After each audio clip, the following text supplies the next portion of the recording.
अगर आप किसी जंगल में नहीं रहते तो अपने टकीला का नाम तो सुना ही होगा। और आप में से बहुत से लोग तो ऐसे होंगे जिन्होंने ये मजेदार अल्कोहलिक ड्रिंक ट्राई भी किया होगा। अब हम आपको शराब पीने के लिए तो नहीं कह रहे, लेकिन क्या आप जानते हैं कि टकीला को बनाने के लिए आज भी सदियों पुरानी रेसिपीज का ही इस्तेमाल किया जाता है। और दुनिया की सारी टकीला मेक्सिको के 5 स्टेट्स में ही बनाई जाती हैं। जो भी टकीला मेक्सिको से बाहर बनती है उसे टकीला ही नहीं माना जाता। टकीला पर मेक्सिको का वैसा ही कॉपीराइट है जैसा शैंपेन पर फ्रांस का है। लेकिन सवाल ये है कि कैसे इसे ड्रिंक को इन डिस्टिलरीज में बनाया जाता है। क्या है इसे बनाने का पूरा प्रोसेस, आज जानेंगे हम इस वीडियो में। तो बने रहिएगा वीडियो के अंत तक हमारे साथ। अगर आप चैनल पर नए हैं तो वीडियो शुरू होने से पहले चैनल को सब्सक्राइब करना और बेल आइकन दबाना भी मत भूलिएगा। टकीला बनाने की शुरुआत टकीला टाउन में होती है। टकीला को अपना नाम इसी टाउन से मिला है जहां पर सदियों पहले एक ज्वालामुखी फूटा था, जिसके लावा ने इस पूरी जमीन को वोल्केनिक रेड सॉइल में बदल दिया था, जिससे ये बहुत ज्यादा उपजाऊ हो गई। टकीला बनाने के लिए उगेव प्लांट का इस्तेमाल किया जाता है। यूं तो दुनिया में उगेव की 200 से भी ज्यादा किस्में हैं, लेकिन टकीला बनाने के लिए खास तौर पर सिर्फ वेबर ब्लू उगेव या उगेव अजुल के नाम से पॉपुलर इस प्लांट का इस्तेमाल किया जाता है। इस प्लांट को उगाने के बाद 3 से 5 साल का आपको इंतजार करना पड़ता है, जिसके बाद इसके पत्तों को थोड़ा बहुत ट्रिम कर दिया जाता है ताकि सिर्फ इसकी कोर या पीना ही बड़े हों। 7 साल के अंदर एक उगेव प्लांट पूरी तरह से मैच्योर हो जाता है, जिसके बाद इन पीनास को इनके पत्तों से अलग कर दिया जाता है। आज भी ये पूरा काम खुद हाथों से ही किया जाता है। इन लीव्स को ट्रिम करने के लिए कोआ नाम के एक फ्लैट हेड कर्व्ड टूल का इस्तेमाल किया जाता है। पीना के अलग होने के बाद एक मशीन द्वारा इसके स्टार्च कंटेंट को टेस्ट किया जाता है और सही होने पर इसे आगे भेज दिया जाता है, जहां हर एक किलो पीना से 1 लीटर टकीला को निकाला जाएगा। इन पीनास को सबसे पहले 4 हिस्सों में काटा जाता है और फिर इन्हें एक कन्वेयर की मदद से एक अवन में भेज दिया जाता है। इस अवन में पकने से इनमें मौजूद स्टार्च शुगर में बदल जाएगा, लेकिन पकने से ये अपना मॉइस्चर भी लूज कर सकते हैं, जिसके कारण इन्हें स्टीम की मदद से बेक किया जाता है। अगर ट्रेडिशनल सेंस में देखें तो इन्हें ब्रिक ओवन्स में 48 घंटे तक पकाया जाएगा, लेकिन आज की मॉडर्न फैक्ट्रीज में इन्हें स्टेनलेस स्टील ओवन में सिर्फ 8 से 12 घंटे में भी पकाया जा सकता है। यहाँ से बाहर आने के बाद ये पीनाज सॉफ्ट हो जाते हैं और इनका रंग भी बदल जाता है। अब इन पीनास को एक श्रेडर में भेजा जाता है, जहाँ तेजी से घूमते हुए ब्लेड्स इसे पतले पतले रेशो या फाइबर्स में बदल देते हैं। इसके बाद एक मिलिंग एरिया की तरफ भेज दिया जाता है। मिलिंग एरिया में एक बड़ा सा स्टोन रोलर इनके ऊपर चलता रहता है और फाइबर्स में से जूस निकलना शुरू हो जाता है। सारे जूसेस को निकाल कर अलग कर लिया जाता है और हमारे पास सूखे फाइबर्स बचते हैं, जिन्हें पगासो कहते हैं। जो फाइबर्स हमारे पास बचते हैं उन्हें फेंकने के बजाय फर्नीचर, मैट्रेसेस या कार सीट्स में स्टफिंग के लिए इस्तेमाल में लाया जाता है।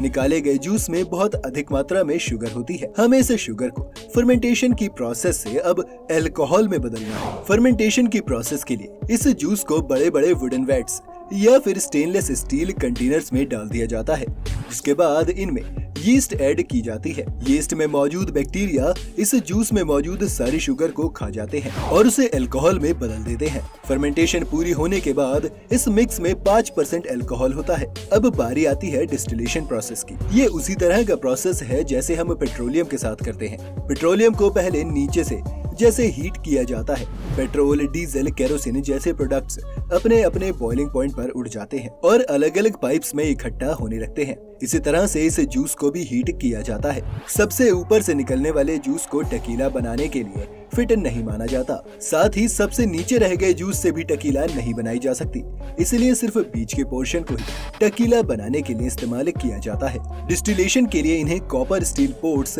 या फिर डिस्टिलेशन टावर्स में ले जाया जाता है, जहां 2 से 3 बार ये प्रोसेस रिपीट होती है। पहली डिस्टिलेशन में आपको 20% अल्कोहल मिक्स मिलता है, जिसे ऑर्डिनरियो कहते हैं।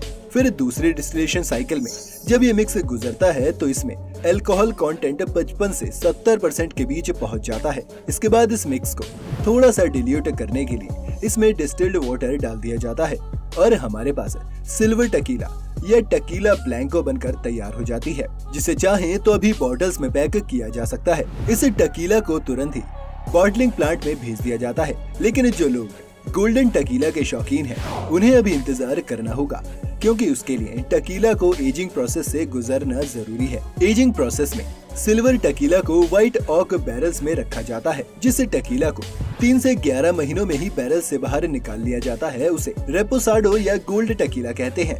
इसका कलर और टेस्ट सिल्वर टकीला से काफी अलग है, लेकिन सिर्फ यहीं पर ये नहीं रुकता। अनयाहू टकीला बनाने के लिए कुछ बैरल्स में टकीला को 11 महीने से 4 साल तक के लिए भी रखा जाता है। और अगर आपको अनयेहू टकीला चाहिए तो आपको इसे 4 साल से भी ज्यादा वक्त तक स्टोर करना होगा। इन बैरल्स को बनाना भी आसान काम नहीं है। इन्हें बनाने के लिए व्हाइट ऑक की बड़ी बड़ी शीट्स को काटकर स्टीम किया जाता है, ताकि वो सॉफ्ट हो सके। सॉफ्ट होने के बाद इन बैरल्स को आपस में जोड़ा जाता है और फिर इनमें 30 सेकंड के लिए आग लगा दी जाती है, जिसे टोस्टिंग कहते हैं। इस टोस्टिंग से भी टकीला के टेस्ट में काफी फर्क पड़ता है। फिर इन बैरल्स में हुप्स डाले जाते हैं और फिर शुरू होती है इनके हेड्स बनाने की प्रोसेस, जिसे एक मशीन इसी लकड़ी को राउंड काट कर बनाती है।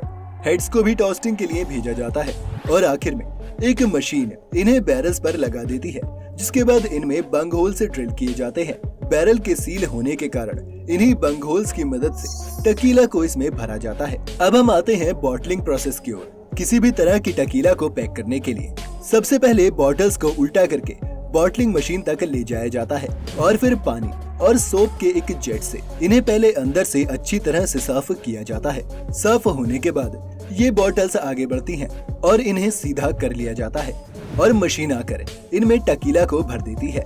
टकीला भरने के बाद आगे जाकर इन बॉटल्स में इनकी कैप्स को लगाकर इन्हें बंद कर दिया जाता है और ये सारी बॉटल्स लेबलिंग सेक्शन की तरफ रवाना कर दी जाती हैं।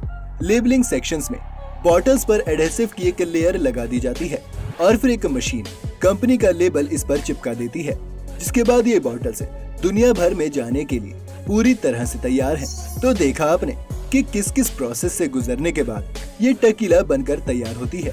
मजेदार बात तो ये है कि इतनी लंबी चौड़ी प्रोसेस को तैयार करने का आइडिया सबसे पहले किसको आया होगा और कैसे आया होगा, इसके बारे में लोगों को ज्यादा नहीं पता। अगर आप इस बारे में कुछ जानते हैं या आपकी कुछ थ्योरीज हैं, तो हमें कमेंट सेक्शन में जरूर बताइएगा। उम्मीद है आपको इस वीडियो से काफी कुछ नया सीखने को मिला होगा। आपको हमारी आज की वीडियो अगर पसंद आई हो तो वीडियो को लाइक जरूर करें और अगर आप चैनल पर नए हैं तो जाते जाते चैनल को भी सब्सक्राइब करते हुए जाएं।